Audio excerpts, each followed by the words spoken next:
शेतकरी मित्रांनो, इथे बघा हरभरा सिलेक्शन 3 फूट अंतर आहे 2 ओळीमधलं. आणि हरभरा इथं तुषार संचानं भिजवणं चालू आहे. आणि सध्याची परिस्थिती कुठं कुठं फूल लागणं चालू आहे, बघू शकता आपण. हे बघा कळी अवस्था, फुल अवस्था साधारण 5% फुल अवस्था असेल. तर पाणी देऊन आपण बरेच दिवस झाले होते. आणि कसं यावर्षी भेगा अशा प्रकारे पडलेल्या आहेत. आणि कळी अवस्था, फुल अवस्था चालू झाली. आता या अवस्थेमध्ये साधारण आपल्याला पाणी देणं आवश्यक आहे. तर आपल्या जमिनीमध्ये जुना ओलावा किती आहे, म्हणजे मागचं पाणी किती दिलं, त्याच्यानुसार आपण इथं पाणी देऊ शकता. आणि तुम्ही जर शेतामध्ये आता स्प्रिंकलर बदलताना सर्व शेतकरी एकटेच असतात, तर कशाप्रकारे आपण इथं तुषार बदलतो, तर याचा एक अंदाज पहा. तुषार बदलताना अशा प्रकारे एकटेच जर तुम्ही शेतामध्ये असाल, तर तुम्ही एकट्याने जर स्प्रिंकलर बदलायचं असेल, तर एका हातामध्ये नोझेल आणि एका हातामध्ये पाईप, अशा प्रकारे घाई गडबड करू नका.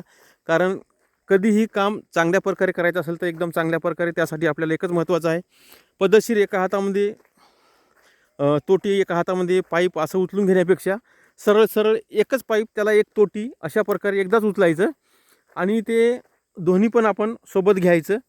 आणि अशा प्रकारे इथं आता स्प्रिंकलर बदलणं चालू आहे. इथं बघू शकता आपण. तर कशा प्रकारे बदलायचं बघा. त्यांनी आता इथं नोजल आणि तोटी, हे नोजल, तोटी आणि एक पाईप लावलेला आहे. तशा प्रकारे ते आता पलीकडून घेतात आणि त्यातलं पाणी वर करून पाणी सर्व त्यातलं जाऊ देतात एका साईडनं. म्हणजे या साईडनं उचललं, पाईप काढला इकडचा आणि पाणी सर्व इकडे टाकून दिलं. म्हणजे हे भाग वर केल्यामुळे इकडे पाणी सर्व गेलं. अशा प्रकारे या साईडला थोडंसं 5 फूट 4 फूट सोडायचं. तोटी खाली हरभऱ्याला अटकली नाही पाहिजे. आणि हा भाग थोडासा लांब ठेवला तरी चालते. आणि अशा प्रकारे पाईप इथं आणायचा. आणि आणल्यानंतर अशा प्रकारे पाईप जो आहे, तर इथं असा ठेवून द्यायचा. नोजल असं अटकू द्यायचं नाही. बस एकदम सोपं, एका माणसानं स्प्रिंकलर कसं बदलायचं. आणि दुसरी गोष्ट, आता अशा प्रकारे केल्यानंतर हा इथली जी कॅप आहे आपली या बाजूची, इथं अशा प्रकारे पाईप टाकून लावून टाकायची कॅप. आणि कॅप लावताना कधीही दोन्ही कॅप वरच्या बाजूने ठेवायच्या अशा प्रकारे. म्हणजे काही जरी प्रॉब्लेम वाटला तर कोण्या साईडला कॅप होणार नाही. आणि आपली तोटी जी आहे, नोजल, हे निसटणार नाही.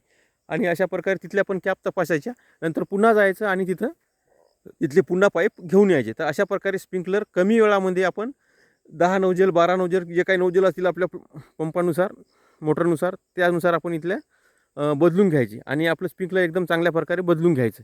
तर अशा प्रकारे आपण करू शकता. तर सध्या आपल्या स्प्रिंकलर बदलणं चालू आहे. 3-3 तास सिंगल पाईपावर पाणी देणं चालू आहे. आणि त्याच्यानंतर आपल्याला ज्यावेळेस पाण्याची गरज असेल तेव्हा द्यायचं आहे. परंतु ही वेळ आहे फुल अवस्थेत सुरुवात झाल्याची, यावेळेस पाणी देणं आवश्यक असते. तर यावेळेस आता पाणी देणं चालू आहे.